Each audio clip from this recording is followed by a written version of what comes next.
Brodes Media. Yo, what is going on, everybody? Welcome on in to Sports Talk with Brodes. It's a sad and very happy day at the same time. I'm crying thinking about never seeing 55 in an Eagles uniform again. That smile, that shit talking, that way he ran out of the tunnel leading those men. There's nobody like BG. 15 years, dude. 15 years, 2 Super Bowl trophies. Everywhere he goes, he's got one in each hand, and he's walking around South Philadelphia. He's walking around South Jersey. He's walking around Center City. My man's decked out in Kelly Green, and he's got 2 of those motherfuckers, one on each side of him. That's remarkable stuff. After how he started his career, and you could tell it ate him alive. He said his wife had to demand him to get out of the house. That's how much it was eating him alive. His wife said, you need to get air. And look at how he's produced since.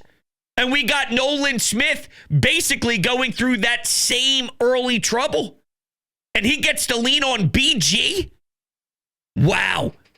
It's so obvious to me that there's a correlation between BG's story, Nolan Smith, knowing how that is pretty much the brand of BG. That's a staple.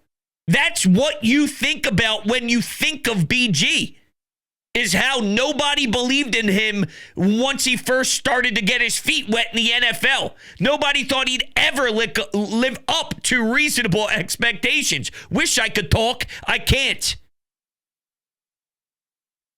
BG's story reflects Nolan Smith to a T. Last season, this guy is a dog in the playoffs. He's about to get double-digit sacks next campaign. Throughout the regular season. I know there's the torn triceps, so I don't know exactly what the timeline is. Let me retract that. You get my point, though. This kid is going to be absolutely special. And he's going to the best of his ability, replace BG. Just like Jalen Carter replaced Fletch, just like Cam Jurgens replaced Jason Kelce. Tell me what other organization gets to do the flippity flip flop a flop a Rooney like that. Nobody. Jalen Carter might be better than Fletch. I don't know if Cam Jurgens will be better than Jason Kelce or not, but I'll tell you what, you can win a Super Bowl with that dominance. I don't think Nolan Smith ever reaches what BG was for the long haul of it. This guy was the best pass rusher on the team this season before that game against the Rams happened when he tore his triceps. So he still has fuel. And you know what? I think he still got fire to go do it. But he sounded to be a man of his word. And because before this season began, he acknowledged that this is going to be my farewell tour. I'll be a part of this puppy, but this will be my last hurrah. There may be something else out there for me. And I said this was going to finish my career off. I have to stick to what I said.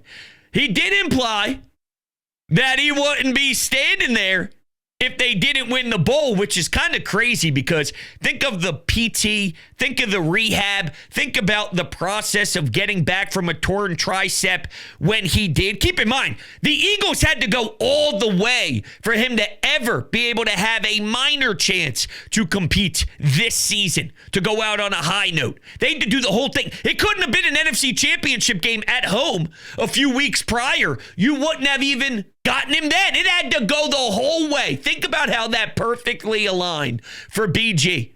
This season in particular defines his whole career. He had the drama on WIP on the Brandon Graham show. I thought he believed that was going to stay within Philly circles. I think he was surprised and shocked to watch it hit ESPN, hit Fox Sports, hit every single outlet that's national. He probably got comfortable. He was at Chickies and Pete's in South Philly. He's a part of the Brandon Graham show every single week. When you're talking into that mic with all the community in front of you, you feel within the moment. And then he was like, holy hell, and had to fix it. But that was adversity that was hit. Then the physical adversity that was hit. And they were able to battle it and persevere. Just nuts. Not as nuts as how beautiful my lawn is. Green Lawn Fertilizing, they can help you if your lawn's not looking as gorgeous as mine. They are based in the Philly area. They're the best in the market, and they are experts in New Jersey, Pennsylvania, and Delaware. And they're so knowledgeable. They've created their own custom blend for your lawn that will help it recover from the drought that we previously had. Any new customers who sign up between March 17th and March 21st will be entered to win 4 lower level Phillies tickets. And the winner is announced on March 25th.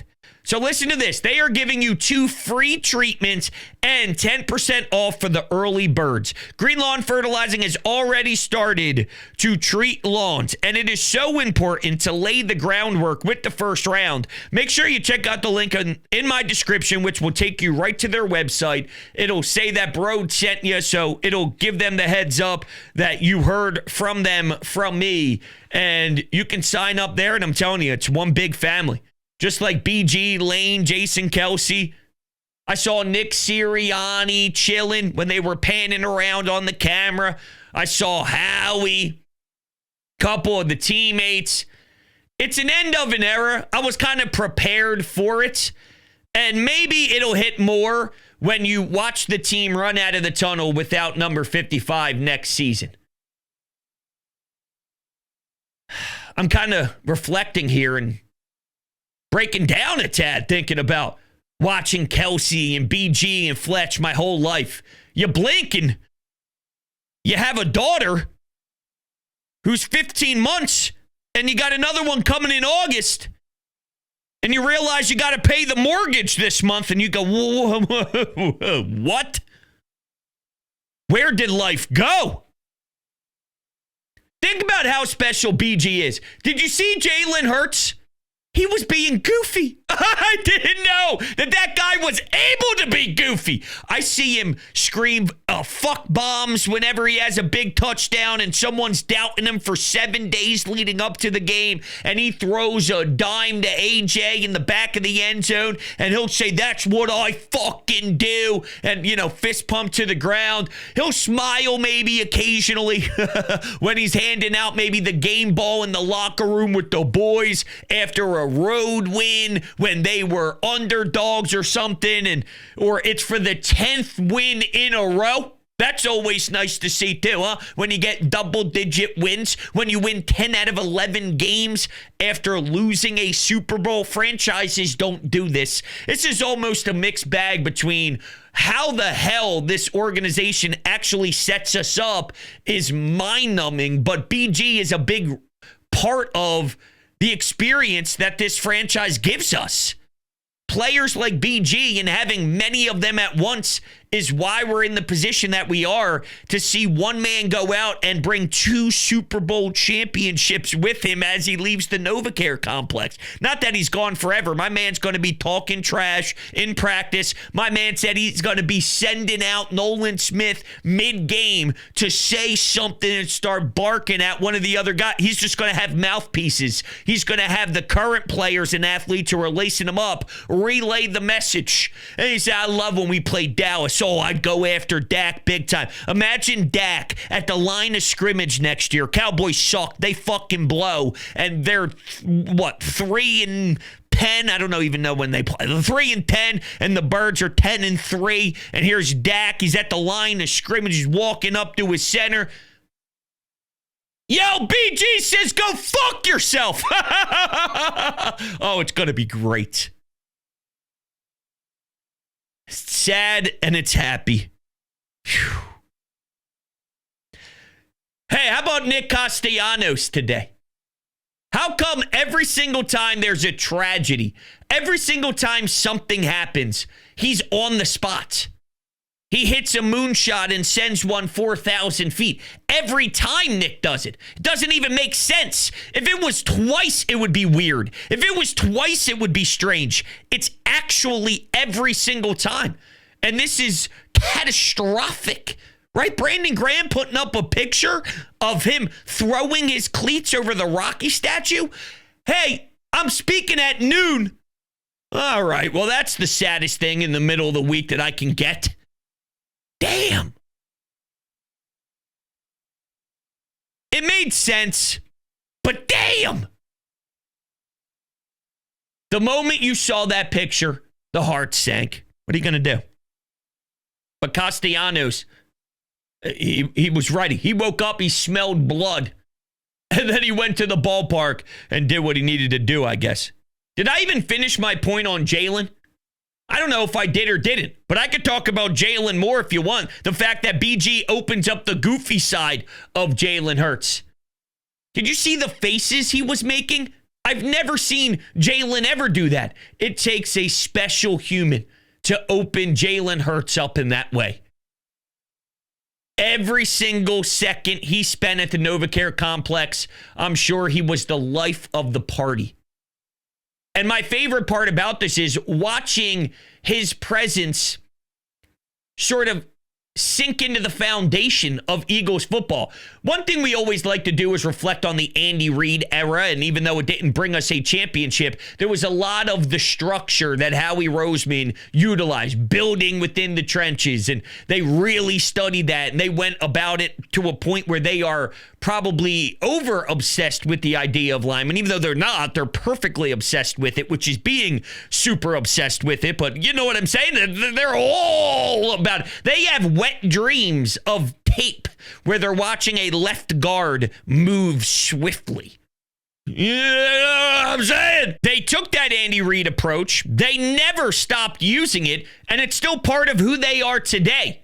Nolan Smith, if he's here for 10, 12 years, and he's that next wave, and he's part of the next core four, you don't think we go, wow, you can see the influence Brandon Graham had on Nolan Smith. They're going to be tied at the hip.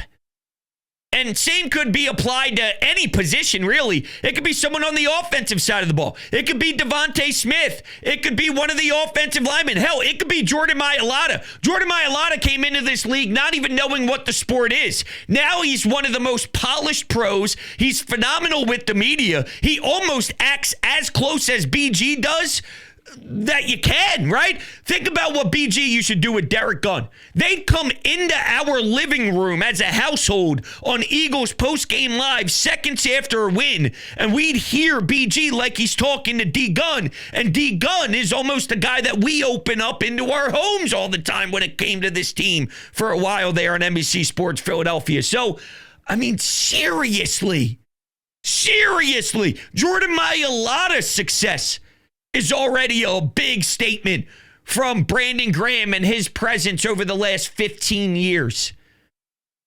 The way he plays his hands with the media, it's almost the same.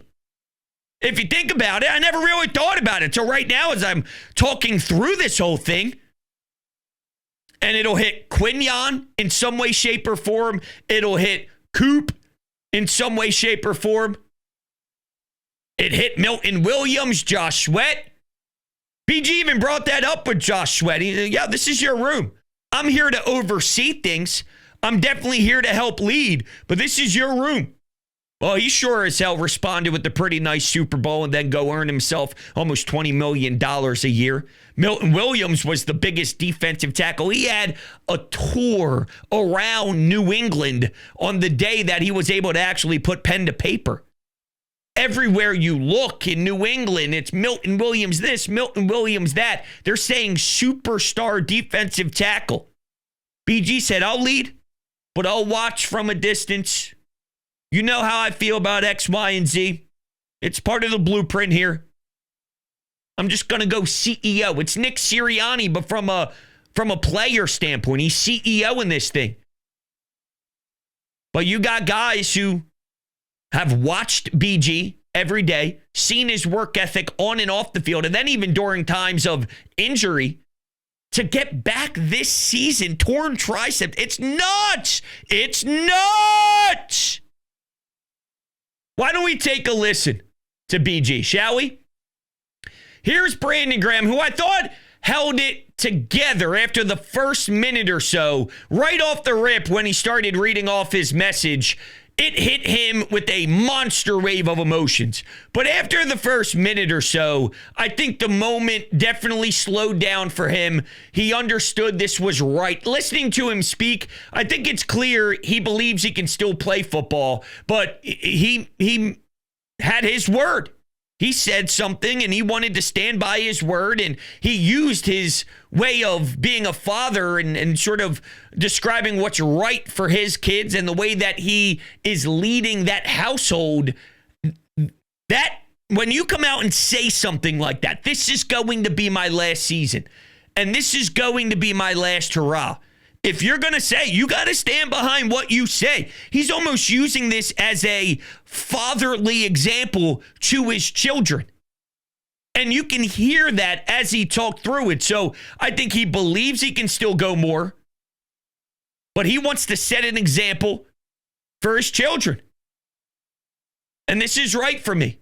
And now it's my time to see what's next out there and to be there more for my wife and kids. As I'm looking at my screen, I'm seeing BG smiling because I tweeted a couple pictures saying thank you. All right, here's the audio. This is from the NFL official Twitter account, and it says, Brandon Graham gave his all for Philly with the heart emoji. First, I just want to say thank you to everybody already. But y'all know I gave everything I had in this. And I don't have no regrets. That's one thing I tell them young boys. Don't have no regrets. And so, first I just want to say, 15 years ago, I walked into this city as a young man with dreams, big dreams, a little bit of nervousness, and a whole lot of fire in my heart. I had no idea back then what this journey would bring. I didn't know how many times I would be tested. I didn't know how much I would grow. And I surely didn't know how deeply I would fall in love with these fans and the team in this city. It's been a few hours since I listened to it. At noon, I had to run downstairs. I told the wife, hey, I got to go listen to a retirement thing. I'll put Brooklyn down for a nap. I got to run downstairs big time. And as soon as I loaded up NBC Sports Philly, they obviously hit you with that way before he actually steps to the podium stuff. And so I'm sitting there waiting for it to finally kick into gear. And the second I sat down on my computer chair, boom, my second desktop started to roll. Here's BG dapping up all the media members, giving Ruben Frank a dap up, Dave Zangaro, Elliot Shore-Parks, Jeff McClain, John McMullen, you name it. Whoever's been on this beat and he's been staring at the face 24/7 throughout the years, through the good, through the bad, through the ugly, through the outstanding, smiling away. They don't make them like BG. They're very rare. We're lucky to have multiple very rare at the same time and then give us an era. They gave us an era and there's still one standing. But they gave us a real true era, and the best part about it is they fucking delivered. And they delivered a ton. Brandon Graham has the biggest play in franchise history, and I don't even know if it's possible to overleap it at this point because it was the first bowl. The Philly Doug Peterson moment of Nick Foles and him asking if they wanted to call that play. I understand how monstrous that is, and it's up there, very close, but they needed to stop. And while it did still go to the Hail Mary deep breath, that Brandon Graham strip sack was when everyone was jumping up and down on their couch, screaming at the top of their lungs. Holy shit! Holy shit! Bull! Derek Barnett jumps on it. I can close my eyes and visualize myself right now. It was the best. I can't imagine a fourth quarter touchdown, a pick six, an overtime win in Super Bowl 62, Super Bowl 60, Super Bowl 61.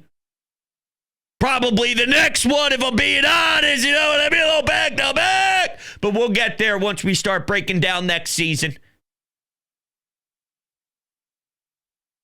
I can't imagine another Super Bowl exciting win ever trumping the first when Tom Brady is throwing for 5 billion yards.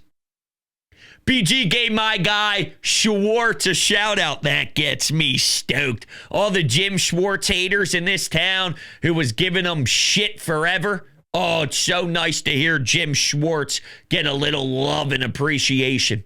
All right, let's take a listen to the biggest play in franchise history, Super Bowl 52. Enjoy. 2nd and 2. Whoa. Brady gets hit. The ball is out. And Philadelphia has it. Derek Barnett comes away with it. Brandon Graham was one of the guys who got in there. And it's New England's only turnover of the game. And it's the first sack of the game. Just like the New York Giants back in the day, taking an outside pass rusher in Brandon Graham and putting him inside against the guard, Shaq Mason, pays huge dividends with the first sack fumble of the game. No question, that ball is out. That stands absolutely no question. The rookie Barnett, their number 1 pick out of Tennessee.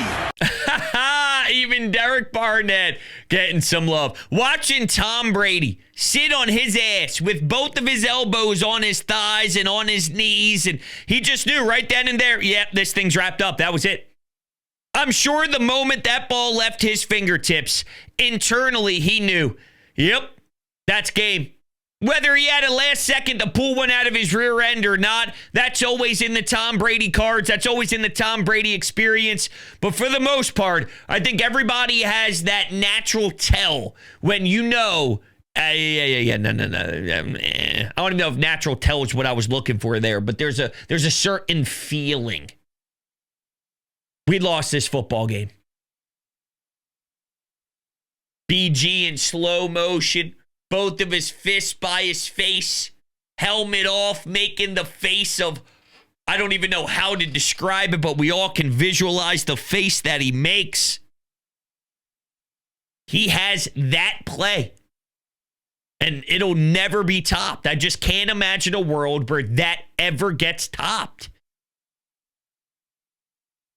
You want to take some phone calls? I asked you all to call into the Anytime hotline and leave a message for BG. So we'll play a couple of those. But first, you know that I love garage beer. And you know that right now would be a great time to crack one open, kick back, watch some Brodes media. All right, you know what I'm saying? And just keep rotating through all the videos and all the content. You go, oh my God, this is not an IPA. You're right. You're damn right. It's not 0% IPA, 100% light beer, 1,000% quality. You say, this is the best light beer to ever touch my lips. And I say, you're damn right it is. DrinkGarageBeer.com. Let's go to the phones. Hey, what's going on, BG, man? Just sending out a happy retirement. Love you, brother. I'll never forget, all the energy you brought to this team, all the shit talking on offense and defense, all the countless, work that's been put in, all the pulling them young guys along, all the work you did in your own right, in your own prime. The teammate you were, the guy you were, the father you were, that sack against TB12, man, in 2018. I'll never forget that for as long as I live, brother. And I just want to thank you for bringing in that moment. And on top of that, getting together for this Super Bowl, with a torn pec coming back, for them guys and making an impact the way you did. We love you, man. The city loves you. I'll never forget you, man. You're a Philly legend forever. I hope you get into the Eagles Hall of Fame 55. Let's go, baby. Happy retirement, happy life. We love you, baby. Go Birds. It is so conflicting, it's not even funny. Because I'm smiling, I'm listening, I'm appreciating, I'm embracing, because I co-sign everything you just said. Think about every happy moment this man gave us. Not the big one, not the Super Bowl strip sack, even though, of course, that's always going to be into our heads. But every Sunday, week 12, week 9, week 7, even the little things, he just gets it. Saying trash talking the Cowboys, he was asked what he remembers about trash talking and if there were any games or any specific players that stood out to him, and he went right to Dallas. Any Dallas game, sign me up. It's all about trash talking the star. He gets it. He gets it. I'm sure New England in the Super Bowl and the Patriots was probably a more fun experience running your damn mouth and making the play. Making the play after getting in the face of the best quarterback to ever live. I promise you there was a better time in that game. Dallas. It's conflicting feelings. They're rare. They are very special people. But he's not going to go anywhere. You know he'll be there at practice. He'll be there with the guys, especially that first, second year-ish when you're so freshly removed from the game. I think you stick around a little bit longer. Now, as the years go on, and if it does end up being where you don't coach, right, and you get away from the game a little bit, it tends to leave a tad more each season, if we're being honest. It is kind of how it goes. We'll see what it is for him. I could see him being in broadcasting. I could see him doing sports talk radio. I could see him being a broadcaster, and a damn good one at that. That may pull him away from the NovaCare complex a little bit, or keep him closer. If he wants to be one of the guys that can break stories, if he wants to be one of the guys that you listen, hey, whoa, what's going to happen on Sunday? Competitive advantage is probably going to stop this from happening, but hear me out. All right, maybe it's Friday's episode of the Brandon Graham Show. Yeah, little birdie told me, I think A.J. Brown's good to go. And then the whole place erupts and chickies and people. Hey! And you think about a 186-yard game against the Giants in South Philly. Whew. Come on, man. I'm getting carried away. I apologize. To Sean. When it comes to Brandon Graham today, I think the sentiment of all Eagles fans should be the same. Two simple words. Thank you. Thank you for your efforts on the field, the energy, the courage you showed to overcome injury multiple times, and your class and dignity off the field. Thank you for your strip sack of Tom Brady that led us to our first Super Bowl title. And thank you in your close of your career for teaching some of the young guys the right way to do it, both on and off the field. You know, it's funny, Hunter. I remember when Brandon Graham was drafted, and maybe his first or second year thereafter, he wasn't exactly well received. I mean, there was a lot of people that thought of him as a bust. Now, dare I say, this guy in retirement has gone on to be one of the most beloved players in Eagles franchise history. Not an NFL Hall of Famer, but definitely an Eagles Hall of Famer. God bless him and his family and whatever he chooses to do. I think he would be a hell of an ambassador for this team. Who better to go to community events and functions and shake hands and kiss babies and all that good stuff? Yeah, I'd say. You know what's really telling? And I saw this on Twitter a little bit, but just the amount of people in this city that have pictures with BG, that posted thank yous. How many people do you know who had pictures with BG? I could name a million. Outside of work-related events and things of that nature. I'm saying out in the wild, Brandon Graham. At an Eagles game, Brandon Graham. After a win, Brandon Graham. He was everywhere.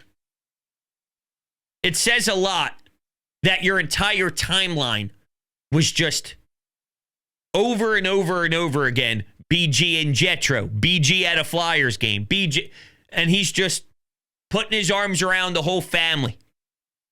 He's the best. He's the best. He's the best. Thank you, BG. Thank you. Amazing.